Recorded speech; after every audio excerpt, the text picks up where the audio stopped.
Hello everybody, this is Marcus Ponce, and this is my research proposal for Info 285, How to Serve LGBTQ Communities in Libraries. What is the queer community using libraries resources for? Anonymous searching for queer topics. Many people who are searching for queer topics require anonymity, especially those who are still in the closet. The library allows for this by providing reading rooms, reading stalls in some locations, computer use, etc. Unfiltered access to queer topics. Some institutions implement content filters which routinely screen out keywords such as gay, lesbian, sex, sexuality, etc. Public libraries tend not to, and therefore their computers provide unfiltered access. Location of health resources. For many, the library is an essential place to find resources for health, either by using the computers anonymously or through brochures scattered around the library, or even some places programs that specifically cater to queer health needs. Social networking. Again, the anonymous use of computers allows for queer social networking, especially for those who are still in the closet.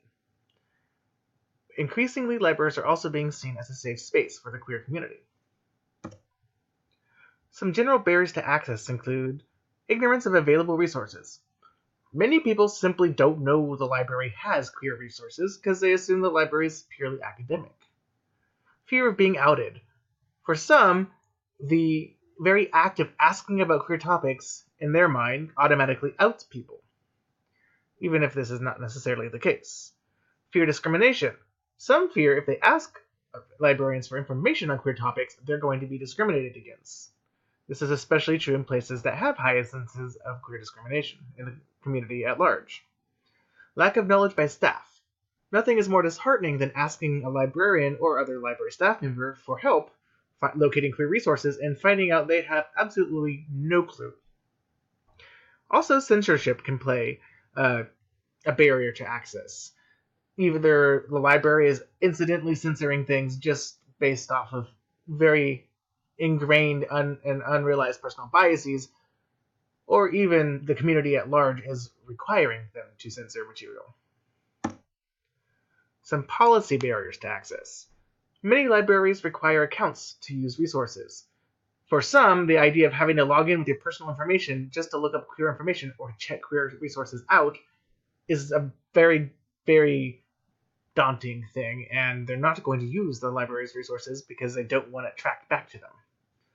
The lack of queer displays or queer-specific sections can also send a message that the queer community is either not welcome or at least not cared about, especially if there's other groups that do have displays in specific sections. The lack of queer programming also does the same thing. And just having very few or no resources at all for the queer community can also send the same message. Current literature. Currently, there's not a lot of studies done in LIS specifically on queer topics. In a survey done by Hackney et al. In 2018, less than 1% of topics in a library database, or library science database, I should say, were pertaining to queer topics. Most of these studies also focus on youth, from what I have discovered. Adults get left out. Most studies also focus on what people do at the library and not what the people need from the library. The trans community is often left out, or if it isn't, it's lumped with the rest of the community, despite having specific needs. Many studies are limited in scope and in participation. A lot of people just don't want to participate in these kind of studies for fear of being outed or repercussions or what have you. Also, much of the research is aging. Finding sources that are older than 10 years old, younger than 10 years old, is increasingly difficult. From my research, it shows that about the late 90s, early 2000s, there was a surgence of studies in queer topics in LIS, but has since tapered off. In doing research, you have to acknowledge that anonymity is extremely important, but it's also difficult to maintain. Various things could incidentally out people, and this is not a good thing if you're trying to study the queer community. Also, participation is likely to be low. Again, people are afraid that their information will somehow get out there, or if, depending on location, people might just be afraid at all to admit that they are queer. Studying minors will be difficult because you have to get parental permission, and if the minor's in the closet, that's not going to happen. Your gathered data is also likely to be skewed because participation is likely going to fall along certain demographic lines just because of the privilege of being able to be out tends to follow demographic lines. Multiple sites will also be needed for accuracy because each community has its own specific needs, and this has to be taken into account when studying libraries in general. A mixed method approach is essential. Survey methods will ensure anonymity, but they also rely on self-reporting and honesty, which aren't necessarily the most accurate data points.